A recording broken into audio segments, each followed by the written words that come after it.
Lumapit kay Jesus ang asawa ni Zebedee, kasama ang dalawang anak niyang lalaki. Lumuhod siya kay Jesus dahil may gusto siyang hilingin.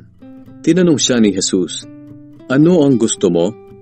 Sumagot siya, "Kung maaari po sana, kapag naghahari na kayo, paupuin niyo ang dalawa kong anak sa tabi niyo, isa sa kanan at isa sa kaliwa." Pero sinagot sila ni Jesus, "Hindi ninyo alam kung ano ang hinihingi ninyo. Kaya ba ninyong tiisin ang mga pagdurusang titiisin ko?" Sumagot sila, "Opo, kaya namin." Sinabi ni Jesus, "Maaaring kaya nga ninyong tiisin. Ngunit hindi ako ang pumipili kung sino ang uupo sa kanan o sa kaliwa ko. Ang mga lugar na iyon ay para lang sa mga pinaglaanan ng aking Ama."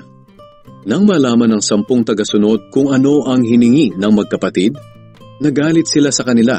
Kaya tinawag silang lahat ni Jesus at sinabi, "Alam ninyong ang mga pinuno ng mga bansa ay may kapangyarihan sa mga taong nasasakupan nila.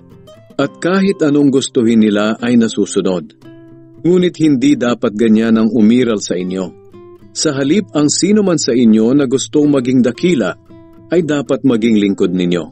At ang sino man sa inyo na gustong maging pinuno ay dapat maging alipin ninyo.